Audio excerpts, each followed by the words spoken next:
was, and if he was really a cop, he said, "Madame Mystique knows." "Where is she?" they cried. "Is she there?" "Maybe, maybe not." He exhaled, and the smoke from his cigarette curled around his head. "She's made of water and can move through walls without nobody seeing nothing." Everybody laughed. They weren't that gullible. For days, the small cop guarded the tent, and people waited outside in the hope that it would open up and reveal its secrets. Madame Mystique was nowhere to be seen, not a hint of her, until the sun went down behind the skyscrapers on Michigan Avenue. When night fell and the lights of the fair glowed red, yellow, and blue, bells chimed on Soldier Field, incense lingered on the Skyride gondola, a tarot card, Justice, was found on a bench. Those were the clues. Madame Mystique was among them. Her first daytime appearance was a sensation. For weeks afterward, people would argue about how she did it, how it was even possible. She couldn't hold her breath for hours, could she? She couldn't stroll a body of water like it was a boulevard on the Gold Coast. Fact was, at the hottest point of the afternoon, when the sun baked the city, a large crowd flocked to the coolness of the Lost River, waiting in line to take a boat ride to adventure.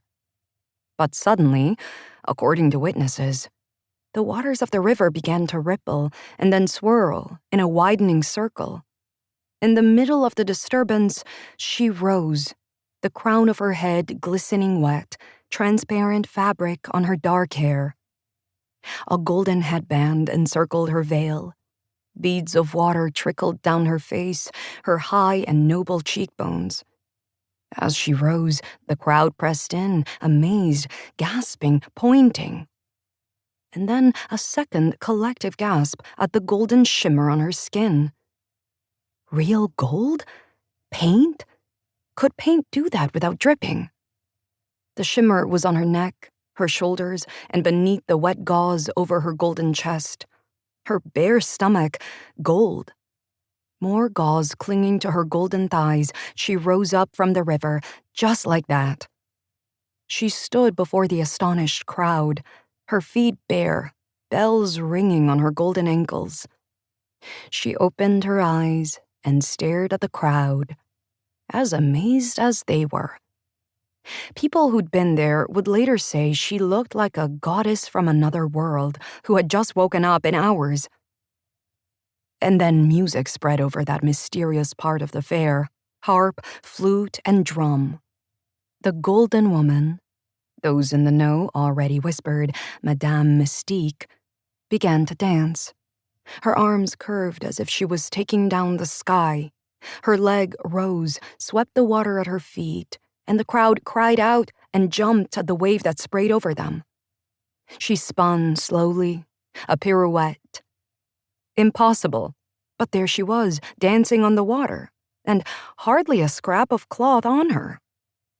The parents in the crowd broke the spell first.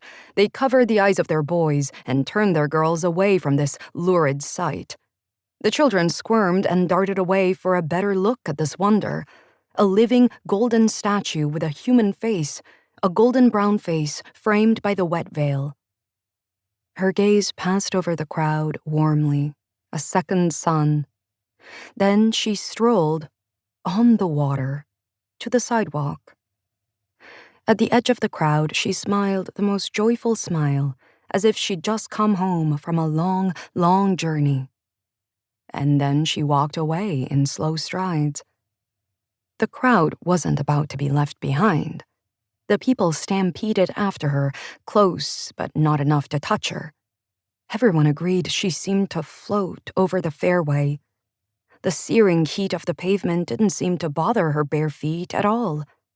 Her head turned toward the amusement park at the Belgian village, the freakish promise of the auditorium, the miracle of the television theater, and many more wonders of the fair. When people stopped to watch her, she floated past them, leaving a scent of incense burning in salty grottos. At the Oriental village, the crowd from